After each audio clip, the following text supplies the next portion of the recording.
আমার স্ত্রীকে সেদিন খুব মারার পর আর তেমন একটা কথা বলে না। বেশিরভাগ সময় চুপচাপ থাকে। সংসারের কাজকর্ম চুকিয়ে চুপচাপ বসে কাঁথা সেলাই করে। আগের মতো আর ফোন চাপে না, গুনগুন সুরে গানও করে না। পাড়ার কোনো মহিলার সাথেও সেভাবে কথা বলে না। যখন হাতে একেবারেই কোনো কাজ থাকে না, তখন বারান্দার গ্রিল ধরে আকাশের দিকে তাকিয়ে থাকে। আমার বেশ ভালোই লাগে। সারাক্ষণ বকবক করে মাথা খেত। এতটা বাচাল হওয়া কোনো বিবাহিত মেয়েরই ঠিক নয়। তাই ভাবলাম শুরুতেই ডগা ছেঁটে দেই। তাই সেদিন দিলাম কয়েক ঘা বসিয়ে। সেদিন অর্পি শুধু নির্বাক হয়ে তাকিয়েছিল। তার চোখের জল টলমল করে উপচে পড়তে চায়। আমি হাত উঁচু করে বলেছিলাম, যদি সে কাঁদে তবে তাকে খুন করে ফেলব। সেই যে চুপ, ভয়ে এখন সে কাঁদতেও ভুলে গেছে। বেশ খেয়াল করে দেখেছি তার ফোনে কোনো কলও আসে না। একটা আশঙ্কা নিয়ে অর্পির ফোন নিয়ে দেখি ফোনটা খোলাই আছে। আমি অবাক হলাম এই ভেবে, ফোন খোলা অথচ কেউ ফোন করে না। অবশ্য ফোন করবেই বা কে? বাবার বাড়ি থেকেই কোনো খোঁজ নেয় না, তার আবার অন্য লোক।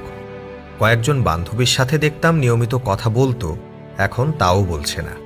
কল লিস্ট এবং সেভ করা নম্বর চেক করে দেখি সেখানে শুধু আমার আর আমার আত্মীয় স্বজনের নম্বর। ব্যাপারটা বেশ ভালোই লাগলো। বিয়ের পর মেয়েদের নিজের বাপের বাড়ির সাথে অত কথা কিসের? বেশ তৃপ্তি নিয়ে সেদিন ঘুমাতে গেলাম। ঘুমের ঘোরে বিছানাটা ফাঁকা মনে হলো। হুট করেই জেগে দেখি পাশে অর্পি নেই। মুহূর্তেই ঘুম উধাও। বিছানা ছেড়ে উঠে গেলাম। ঘড়ির দিকে তাকিয়ে দেখলাম রাত ৩টার কাঁটা ছুঁয়ে গেছে। ঘর ছেড়ে বারান্দায় এলাম, সেখানেও অর্পি নেই। পাশের কামরায় উঁকি দিয়ে দেখি জানালা দিয়ে সে আকাশ দেখছে। ঠিক বুঝতে পারলাম না এ আকাশে দেখার কি থাকে। ওর পেছনে দাঁড়িয়ে আমি নিজেও আকাশ পানে দৃষ্টি নিবদ্ধ করলাম। অজস্র তারায় আকাশটা কেমন সেজে উঠেছে। তারার অস্পষ্ট আলোতেও প্রকৃতি সত্যিই মোহনীয় সাজের দ্যুতি ছড়াচ্ছে। যারা এই আকাশ দেখেনি তারা বুঝবে না এর কি দুর্নিবার আকর্ষণ। অর্পি আকাশ দেখায় এতটাই মগ্ন যে আমার উপস্থিতি তার অনুভবেই আসেনি। কিছু না বলে পিছনের পা পিছনে রেখেই শোবার ঘরে ফিরে আসি। ঘরে এসে কিছুতেই মন টিকছে না। মেয়েটার উপর হয়তো অবিচার করা হচ্ছে। খুব মন খারাপ করে থাকে আজকাল।